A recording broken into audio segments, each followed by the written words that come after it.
বিশাল বড় ক্রুজ জাহাজগুলো প্রতিদিন হাজার হাজার মানুষের জন্য একসাথে রান্না, খাওয়া দাওয়া, গোসল, কাপড় ধোয়া, বাথরুম সবকিছুর জন্য পানি ব্যবহার করে। এতে করে প্রতিদিন কয়েকশো টন বর্জ্য পানি তৈরি হয়, যার মধ্যে থাকে মলমূত্র, সাবান পানি, রান্নার বর্জ্য আর লন্ড্রির কেমিক্যাল। এই জাহাজগুলো সপ্তাহের পর সপ্তাহ সমুদ্রে ভাসে, তাই সব সময় বন্দর বা স্থলভাগে নেমে এই বর্জ্য ফেলার সুযোগ থাকে না।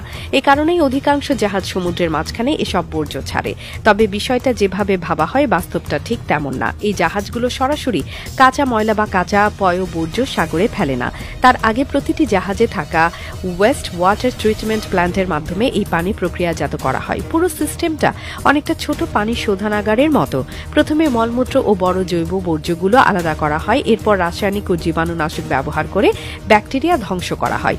এরপর সেই পানি ফিল্টারিং ও আলট্রাভায়োলেট আলোয় পরিশোধিত করে তবেই ছাড়া হয় সমুদ্রে। এই পানির রং, গন্ধ বা স্বচ্ছতা দেখে বোঝা যায় না এটা একসময় বর্জ্য ছিল। অনেক দেশে আইন করে নির্ধারণ করা আছে কতটা দূরে গেলে জাহাজগুলো এই পানি ছাড়তে পারবে। সাধারণত উপকূল থেকে 12 নটিক্যাল মাইল দূরে গিয়ে তবেই পানি ছাড়ার অনুমতি দেয়া হয়। আবার যেসব এলাকায় পরিবেশ অনেক স্পর্শকাতর, যেমন প্রবাল প্রাচীর, সামুদ্রিক অভয়ারণ্য, সেখানকার জন্য আরও কড়া নিয়ম থাকে। তবে সমস্যাটা অন্য জায়গায়। জাহাজ কোম্পানিগুলো যেহেতু নিজ দায়িত্বে এই বর্জ্য প্রক্রিয়াজাত করে, তাই কেউ যদি নিয়ম না মেনে ফাঁকি দেয় সেটা ধরা প্রায় অসম্ভব। অনেক জাহাজ খরচ বাঁচাতে ফিল্টার না করে বা অর্ধেক পরিশোধন করে বর্জ্য ফেলে দেয়। এমন ঘটনাও ধরা পড়েছে যেখানে কিছু জাহাজ রাতের অন্ধকারে ট্রিটমেন্ট ছাড়াই ময়লা ফেলে দিয়েছে।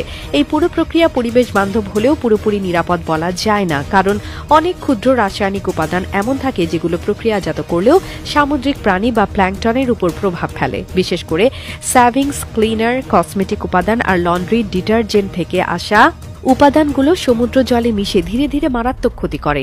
তাই আইন মেনে চললে এই সিস্টেম কাজ করে ঠিকই, কিন্তু তদারকির অভাবে বড় বড় কোম্পানিগুলোই যখন সমুদ্রে পরিষ্কার পানি ছাড়ার নামে অর্ধেক পরিশোধিত বর্জ্য ফেলে, তখন ক্ষতি হয় অদৃশ্যভাবে ধীরে ধীরে।